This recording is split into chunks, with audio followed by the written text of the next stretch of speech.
Assalamualaikum warahmatullahi wabarakatuh. Selamat datang di channel Jarimungil Ryan. Kali ini saya akan membahas seputaran HP Android Poco. Oke, yang saya bahas yaitu cara memblokir Bluetooth perangkat lain di HP ini. Oke, langsung saja ke caranya. Di sini bisa dicek terlebih dahulu apakah Bluetoothnya sudah aktif atau belum. Apabila belum, maksudnya diaktifkan saja.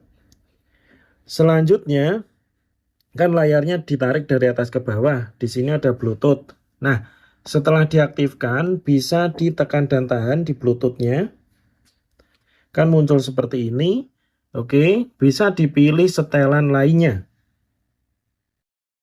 Nah, di sini perhatikan ada perangkat yang tersedia di bagian bawah itu. Oke, misalnya saya ingin memblokir Ryan.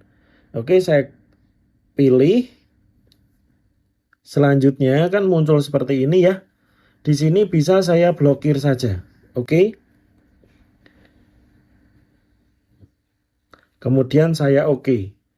Nah, sudah terblokir ya. Oke, saya coba cek di setelan tambahan. Kemudian saya pilih daftar blokir Bluetooth.